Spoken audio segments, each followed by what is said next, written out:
Bueno, sean todos bienvenidos a una sesión más de gestión de operaciones 2.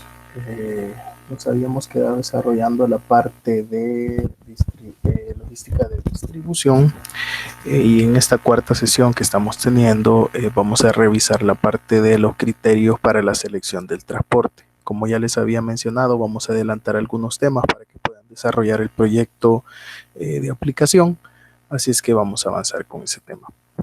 La función de transporte es el conjunto de actividades que nos permite el traslado de los materiales y productos terminados de los proveedores a la empresa y de ella a los clientes, de forma que lleguen a su destino de la forma pactada, ¿verdad? Como viene siendo costumbre en todo el estudio de la logística que hemos visto, tanto para el aprovisionamiento como para la mayoría de las actividades que esto involucra, los criterios que se toman en cuenta o que tienen peso a la hora de evaluar cada una de las actividades, pues vienen siendo los mismos, ¿verdad? Los criterios para evaluación y selección del transporte, en este caso, componen estos 5 que no son los únicos, pero digamos que son los más comunes o con los que se suele medir qué tan funcional está siendo la selección del transporte. Uno es el tiempo de tránsito promedio. Tenemos la variación del tiempo de tránsito también, ¿verdad? Eh, las pérdidas y daños, los costos, obviamente, y algunos factores técnicos o de cómo se encuentra diseñado, distribuido mi mercado y en este caso, viéndolo desde la parte de los productores o distribuidores, cómo se encuentra diseñada mi instalación de distribución, es decir, todas las plantas o centros de distribución o salas de ventas que componen mi empresa. Entonces, para empezar a hablar un poco acerca de cada uno de ellos y qué es lo que se toma en cuenta a la hora de tomar ese criterio como una toma de decisión, pues tenemos el costo, que es la suma de los costos relevantes para generar un envío de producto, ¿verdad? Entonces, es decir, que ahí va a estar compuesto por los costos del transporte en sí, de lo que conlleva, que es el combustible, ¿verdad? Cuánto se gasta en combustible para un trayecto en específico, ¿verdad? Utilizando un medio en específico.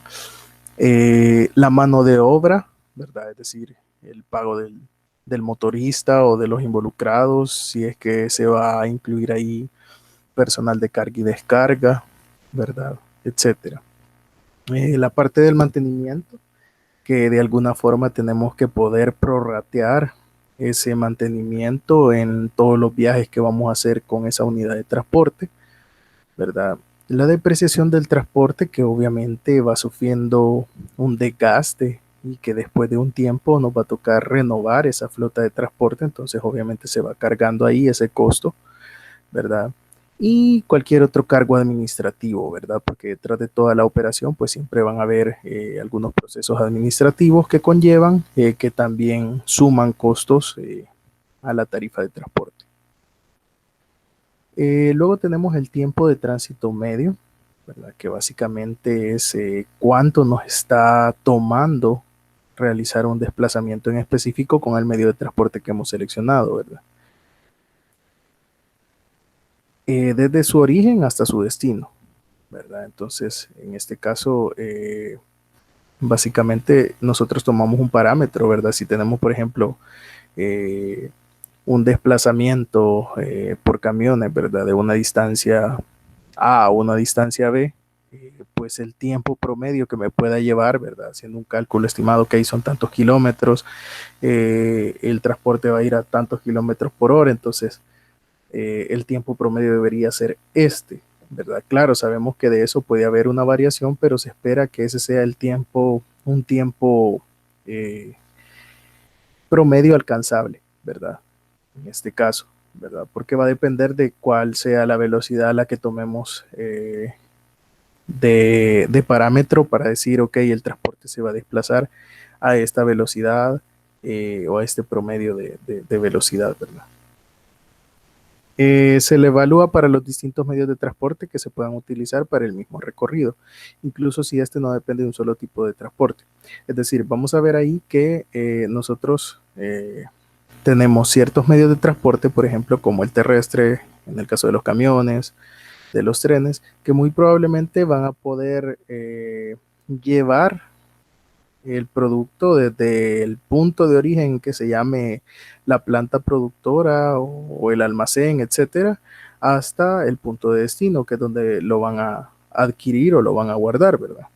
Pero en el caso, por ejemplo, de aviones, de barcos, pues vamos a tener la dificultad de que muchas veces, por ejemplo, en aviones va a ser de aeropuerto a aeropuerto y vamos a necesitar otro medio de transporte que nos ayude a llevarlo hasta el área específica, ¿verdad? Ahora bien, si nuestro compromiso, por ejemplo, es únicamente, y ya lo vamos a ver más adelante, si es únicamente llevarlo desde el aeropuerto de nuestro país o de nuestra región donde vamos a despachar hasta el aeropuerto de nuestros clientes y ahí se va a retirar, pues entonces esa sería la forma en la que vamos a medir ese tiempo medio, ¿verdad? Pero básicamente va a depender de cómo hayan sido las políticas que hemos definido o el contrato que hemos llevado a cabo para el suministro de estos bienes, ¿verdad? Si se contrató y si nos compraron y nosotros ofrecimos un precio para llevarlo desde nuestra fábrica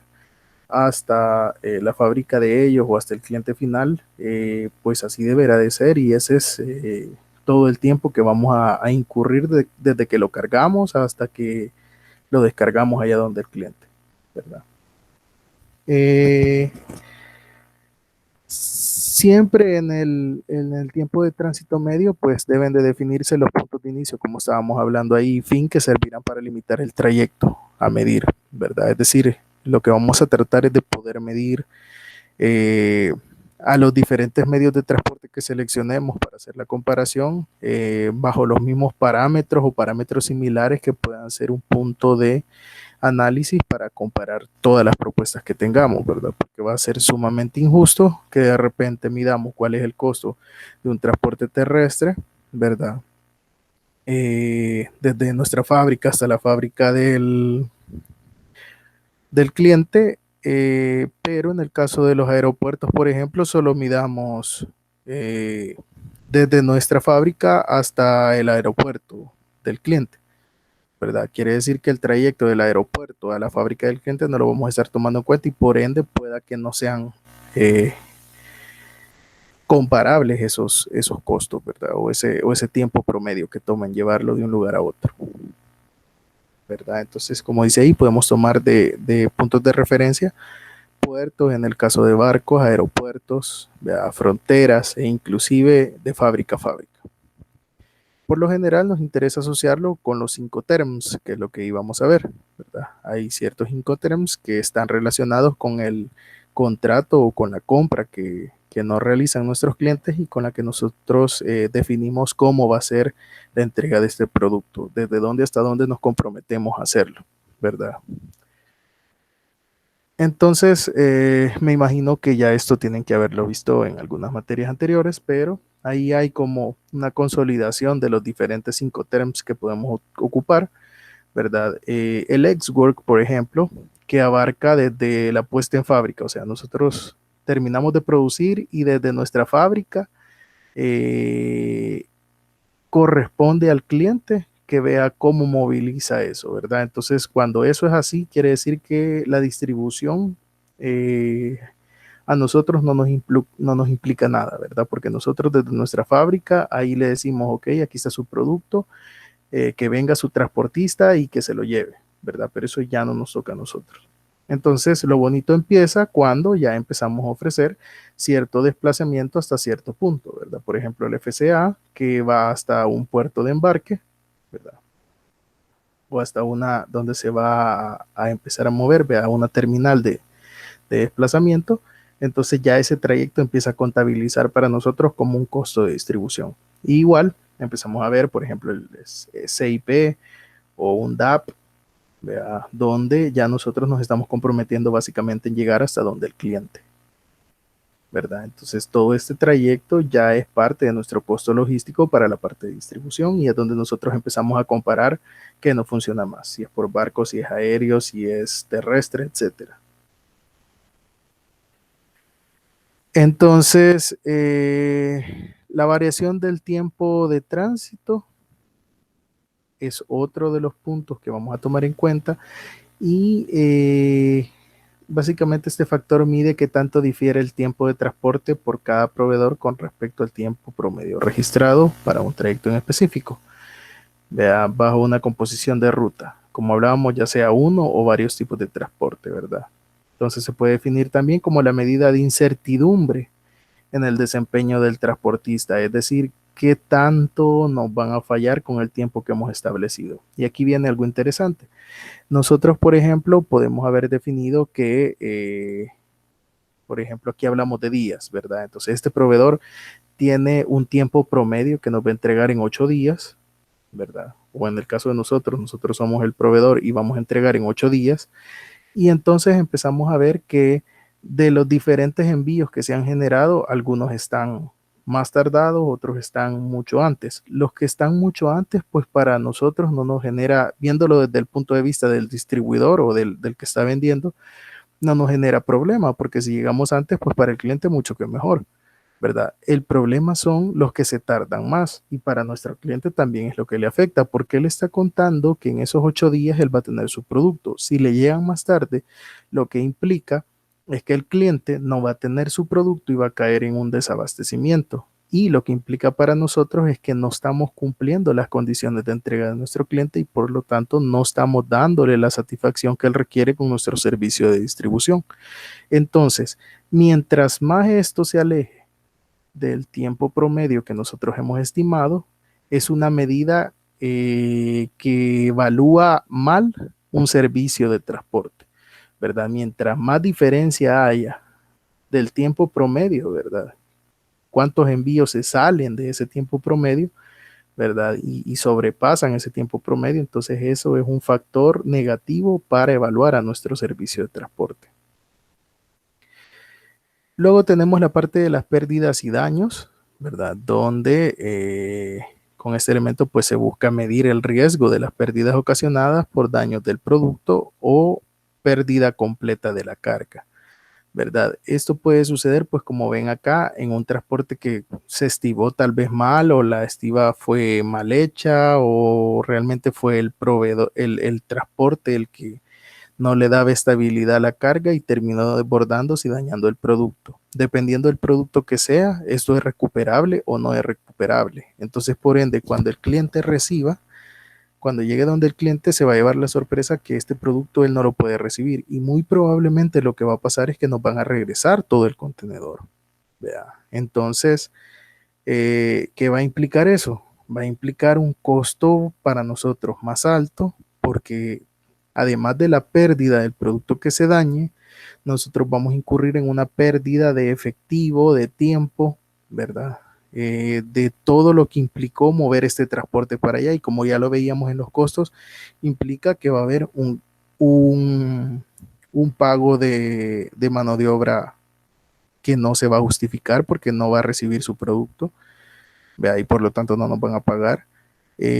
Implica que va a haber un gasto de gasolina que no la vamos a recuperar y va a ser gasolina de ida y de vuelta, ¿verdad?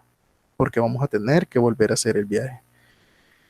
Implica que van a haber gastos administrativos porque vamos a tener que volver a generar algún tipo de documentación, darle reingreso a todo esto y etcétera, etcétera, etcétera.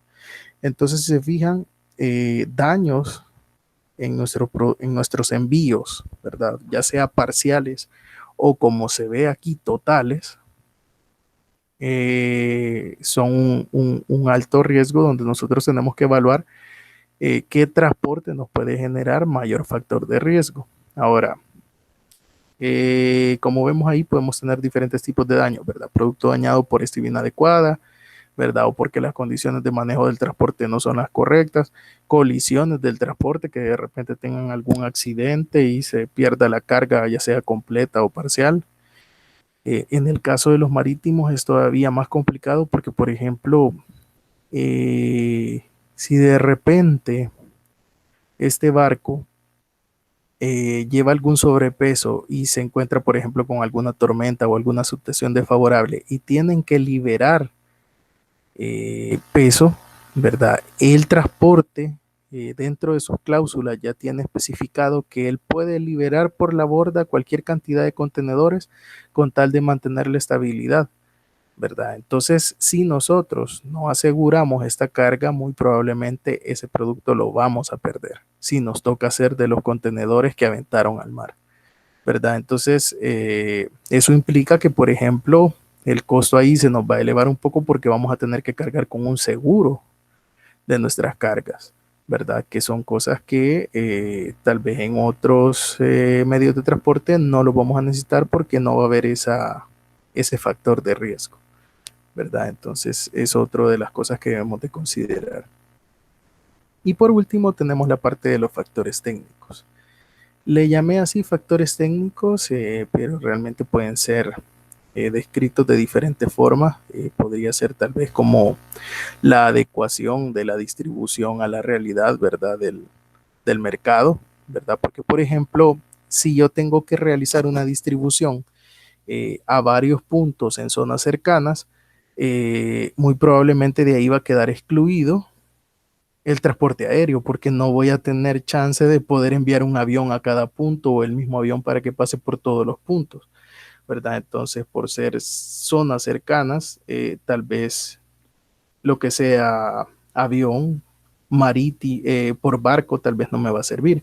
Por ejemplo, en el caso de los barcos, estamos restringidos a que si no hay una corriente fluvial, es decir, un río, un lago, o en el caso del transporte marítimo, un puerto en donde mover esta carga, entonces obviamente ese transporte queda descartado porque no voy a poder ocuparlo. Entonces los factores técnicos hacen referencia, ¿verdad?, a un factor de decisión muy crucial donde inciden la realidad de cómo están ubicados nuestros clientes, ¿verdad? La cantidad de producto a enviar también, por ejemplo. No voy a, por ejemplo, pagar un contenedor marítimo para enviar 100 unidades de un producto pequeñísimo que lo puedo mandar en un transporte pequeño, ¿verdad? O por ejemplo, vaya, puede que tal vez tenga un camión para hacer una distribución, pero no voy a mandar un camión que le caben 30 metros cúbicos o X cantidad eh, para que me distribuya poquitas unidades. Tal vez mando un panel o mando una moto, ¿verdad? Si es algo más pequeño todavía, ¿verdad? Entonces, las características de la entrega que vamos a realizar también influyen en qué tipo de transporte yo voy a seleccionar, ¿verdad? El número de destinos a visitar, lo que hablábamos, si son varios destinos cerca, pues obviamente quizás me conviene más un transporte terrestre, ya sea eh, por tren, por ejemplo, si hubiesen estaciones cerca de los destinos donde vamos a descargar o por algún camión o algún otro tipo de transporte más pequeño que nos pueda llegar hasta ahí, ¿verdad? Y lo que hablábamos, las vías de acceso disponibles para cada medio que tenemos, ¿verdad? Entonces, para hablar un poco como de los medios de transporte más comunes que podemos ocupar, tenemos lo que es el ferrocarril, ¿verdad? Que es un transporte más lento que los demás medios, ¿verdad? Creo que solo el marítimo es un poco más lento que este, ¿verdad? Por lo general sirve para transportar cargas por uno o más carros llenos e inclusive se contratan envíos por ferrocarriles completos. Cuando hablamos de carros hablamos de estos vagones, ¿verdad? Entonces es decir que, por ejemplo, yo contrato, no voy a contratar para llevar 30 piececitas aquí, sino que la tarifa en la que sale rentable enviar por ferrocarril es por lo menos cubrir un carro, vea, un vagón. Al nosotros tener esa tarifa, pues ya es justificable que enviemos por este medio de transporte y, por ejemplo, ahí en casos, y ahí lo vamos a ver que si yo, por ejemplo, tomo todo un ferrocarril para enviar producto, pues los costos son mucho, mucho más baratos. O sea, me pueden dar un mejor precio a enviar por vagón o por contenedor, ¿verdad? A enviar, tomar un ferrocarril completo para enviar mi producto, ¿verdad? Entonces eso implica que es una cantidad masiva de producto, pero que si yo tengo para poder enviarlo así, obtengo unos muy buenos precios que tal vez no se pueden comparar en ningún otro medio de transporte, ¿verdad? La capacidad por carro, o sea, por vagón, llegan hasta 83 toneladas de producto, entonces se fijan, es bastante lo que hay que mover para poder tener un ferrocarril completo para nosotros.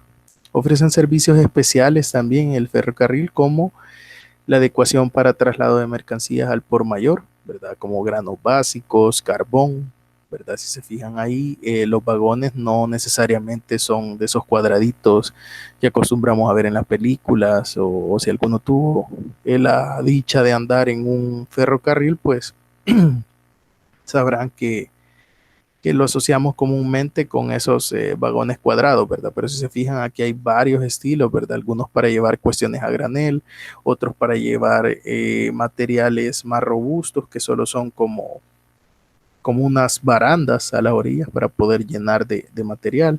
Entonces hay diferentes formas de llevar en ferrocarril. Eh, Carros, dice, para productos refrigerados tenemos también, o sea, hay algunos vagones o vagones o carros que puedan estar adecuados con refrigeración para poder llevar productos refrigerados o congelados. Privilegios de varias paradas, ¿verdad? Otro de los servicios que puede ofrecer un ferrocarril, es decir, que dentro de las estaciones que se tengan dentro de la ruta se puede ir haciendo paradas y descargas específicas, ¿verdad? Y estaciones de cargo-descarga, ¿verdad? O sea, es decir, también puede ser que en el recorrido vayamos adhiriendo otros vagones o otras cargas, ¿verdad?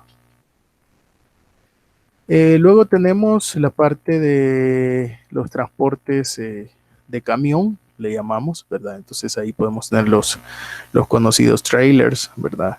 Que son estos grandotes, pero también tenemos otros tipos de camiones más pequeños, ¿verdad? Pipas, eh, vagonetas, los panelitos, por ejemplo, que nosotros no aparecen acá, pero ya los conocemos. Ese tipo de camiones también que son, creo que son para 1 tonelada o 2. Entonces, si se fijan, tenemos una gran variedad de transportes terrestres. Ahí podemos incluir también motos, por ejemplo, si es una distribución pequeña. Entonces, el tamaño promedio de los envíos por camión es mucho menor que el de ferrocarril, porque ustedes pueden ver las dimensiones. Básicamente, el más grande de los camiones que podamos tener es un vagón de ferrocarril. Se pueden transportar productos terminados o semiterminados en longitudes más cortas que en ferrocarriles. Lo que hablábamos, cuando tenemos puntos más cercanos donde tal vez hay acceso en carretera, entonces es mucho más fácil, o en calles, es mucho más fácil que buscar otro medio de transporte más robusto que requiere de ciertas vías que muy probablemente no me den para distribuir entre los puntos que yo tengo planeados.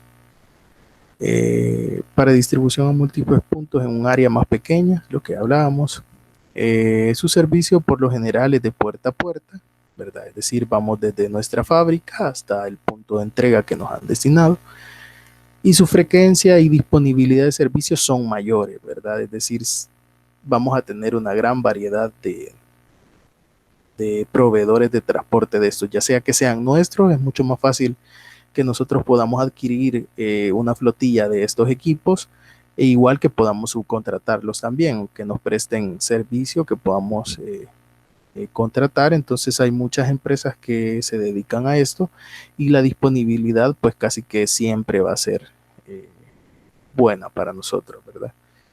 Entonces su velocidad es mayor al del ferrocarril, y más que nada para distancias más pequeñas pues mucho más fácil desplazarse, ¿verdad? Luego les voy a subir aquí les pongo dimensiones más comunes, ver anexos, porque les voy a subir una hojita ahí con los transportes. Por ejemplo, hay uno que le llaman de 20 pies, de 40 pies, que son los contenedores o los camiones como más comunes, y ahí hay una serie de medios de transporte con sus dimensiones para que ustedes más o menos puedan ver cómo es que estos están diseñados y el volumen que pueden llevar.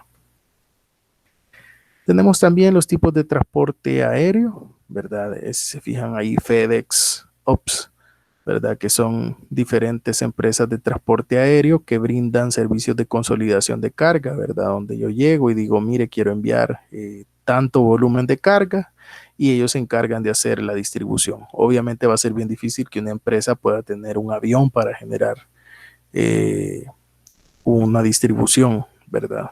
Entonces, casi que todas pertenecen a empresas logísticas que brindan sus servicios por alquiler, ¿verdad? Por contratación. Entonces, el atractivo de este tipo de transporte es la rapidez, son súper rápidos, pero igual el costo es bastante alto, ¿verdad? Especialmente nos interesa cuando hablamos de distancias bastante largas y con productos que valen la pena o que tienen un margen de ganancia bastante alto para poder enviarlos por este medio de transporte que es un poco más caro. Por lo general es un desplazamiento articulado, ¿verdad? Con otro tipo de transporte, lo que ya hablábamos. Vamos de fábrica a aeropuerto, pues lo tiene que hacer algún transporte terrestre. En el aeropuerto ya lo toma el avión, lo desplaza hasta el siguiente aeropuerto. Y del aeropuerto a la fábrica o al punto de destino, pues tiene que haber otro desplazamiento terrestre, ¿verdad? Para poder llevarlo. El costo del transporte aéreo es aproximadamente 2 veces más que el costo de transporte por camión y 16 veces más que el costo por ferrocarril. Entonces, si ustedes se fijan, los costos que podemos obtener por ferrocarril son bastante bajos, ¿verdad? Inclusive que los de camión, pero tiene sus limitantes, ¿verdad? En este caso, pues ustedes pueden ver que el costo por transporte aéreo pues es significativo, ¿verdad? La variabilidad del tiempo de entrega pues es baja, casi que siempre se pueden mantener, ¿verdad? No hay tráfico aéreo significativo, ¿verdad? A no ser que haya algún inconveniente o algo que genere algún retraso, ¿verdad? Y por lo mismo la confiabilidad y disponibilidad del servicio es bastante buena, ¿verdad? Estas empresas ofrecen sus servicios casi siempre y casi siempre hay espacios, ¿verdad? O hay aeronaves que pueden llevarlos, tal vez con un desfase de un par de horas, pero puede llegar, ¿verdad?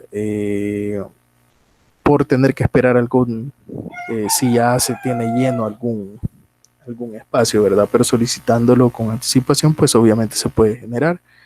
Y aparte de eso, pues la confiabilidad es bastante buena porque a no ser que suceda alguna tragedia aérea o algún desperfecto mecánico con alguno de los aviones, pues se puede dar alguna variación en el tiempo de entrega, pero inclusive si hubiera algún desperfecto mecánico, pues inmediatamente pueden sustituir la nave y el retraso va a ser eh, insignificante en comparación del tiempo que toma desplazar el producto, ¿verdad? Ahí tenemos una tablita de los diferentes modelos de aviones de carga que se tienen en el área europea, ¿verdad? A nivel internacional, bueno, en general, ahí se tienen de los diferentes destinos en donde se mueven ese tipo de aviones, más o menos el alcance de distancias que tienen, es decir, entre de dónde a dónde se pueden generar los viajes, ¿verdad? Cuántos pasajeros pueden llevar y cuánto volumen de carga, ¿verdad? Entonces, si se fijan, otro de los exponentes que trabaja con esto es DHL, que todos lo conocemos, ¿verdad? Luego tenemos el tipo de transporte por barco, ¿verdad? Es en promedio más lento que el ferrocarril. Se encuentra limitado por los accesos marítimos y fluviales de la región, es decir, tiene que haber algún río, algún lago o algún puerto marítimo donde podamos mover la carga. Estos tienen bastante importancia cuando, por ejemplo, vamos a hacer envíos transcontinentales, ¿verdad? Entre continentes, porque pues ahí nos toca valernos únicamente del transporte aéreo si no queremos el marítimo y el marítimo pues es mucho más barato y permite llevar una cantidad de carga mucho mayor, donde ahí nos sale tal vez un poco más bajo el costo cuando ya movemos cierto volumen, ¿verdad? Porque, por ejemplo, no va a ser lo mismo que yo quiera enviar 6 7 contenedores, ¿verdad? De esos que se ven ahí, en un avión, porque voy a tener que topar uno, dos o tres aviones y el costo el precio que me van a dar va a ser similar al que yo hubiera enviado, al que me hubieran dado si envío poco producto, ¿verdad? En el caso del barco, pues como están diseñados para eso, la tarifa es mucho menor, ¿verdad? Claro, son muchísimo más lentos, entonces de tener las consideraciones, de tomar en cuenta ese tiempo que le ofrecemos al cliente, ¿verdad? Dependen de su articulación también con otros medios de transporte, porque como hablábamos, vamos de puerto a puerto y de fábrica a puerto o de puerto a punto de entrega, pues vamos a tener que hacerlo de forma terrestre. Su disponibilidad y confiabilidad es influida por el sistema climático. Si, por ejemplo, hay mucho problema de ciclones, ¿verdad? De tormentas, así, problemas ya fuertes, ¿verdad? De tornados. Entonces, sí puede haber alguna falta de disponibilidad de transporte, pero por lo demás, pues casi que siempre se puede encontrar. Cargas líquidas y a granel como carbón, arena y grano representan un 80% del flujo anual por este medio de transporte, es decir, esos son como los ideales a transportar, ¿verdad? Y tenemos también productos terminados, ¿verdad? Por ejemplo, China ahorita mueve mucho del producto que genera, ¿verdad? Tanto eh, microcomponentes electrodomésticos, etcétera, etcétera, etcétera, y lo mueve bastante de forma marítima. Entonces, eh, es bastante consumido para otras cosas también. Y usualmente requieren pues de un seguro de carga, lo que ya hablábamos, ¿verdad? Porque el barco está en la disposición o tiene todo el derecho de deshacerse de las cargas por salvar la nave, ¿verdad? En el caso de tener algún problema. Por último, tenemos un medio de transporte que quizás nosotros no lo ocupamos mucho, no lo conocemos mucho, y son pocos los productos que se pueden ocupar bajo este tipo de transporte, ¿verdad? Que es por ductos.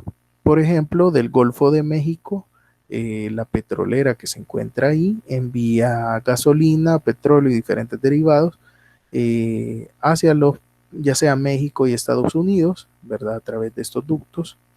El flujo es bastante lento, pero como transportan 24/7 porque es ininterrumpido, entonces al final de cuentas se ve un incremento del volumen a transportar, ¿verdad? Por día. La variación de los tiempos de transporte son casi nulos porque pues no hay mayor cuestión que haya un desperfecto en alguno de los ductos, pero para eso hay rutinas de mantenimiento y todo, sensores y cuestiones que nos ayudan a generar una predicción de cualquier problema que se pueda generar. Porque igual por el tipo de material que manejamos es muy peligroso que de repente vaya a haber una fuga o cualquier otra cuestión. Y entonces por ende tratan de mantenerse al día todos estos mantenimientos. Las pérdidas y los daños son muy bajos, como ya hablábamos, y requieren de una inversión significativa en infraestructura porque hay que hacer toda esta línea de ductos para llevar hasta donde deseamos entregar. ¿Verdad? Si se fijan, por ejemplo, si hablamos de gasolina o de hidrocarburos, pues obviamente no va a ir a cada una de las gasolineras, ¿verdad? Sino que va a alguna entidad que se encarga de hacer la distribución ya en el país, en el estado donde llega este tipo de ductos, ¿verdad? Por ejemplo, acá en el país se sabe que los hidrocarburos vienen en el puerto de Acajutla y ahí hay una empresa que se encarga de hacer ya la distribución a cada una de las empresas, regulan cuál es la calidad, etcétera, y ya de ahí empiezan a repartir, ¿verdad? Pero sí hay una entidad siempre que se encarga de recibir el crudo. Bueno, entonces básicamente hasta acá llegamos con este tema. Les voy a subir otro video para ver otros puntos que vamos a desarrollar. Pero básicamente acá tenemos cualquier duda o consulta, pues ahí están los medios de contacto, ustedes ya saben, y les agradezco mucho por la atención que siempre prestan, ¿verdad?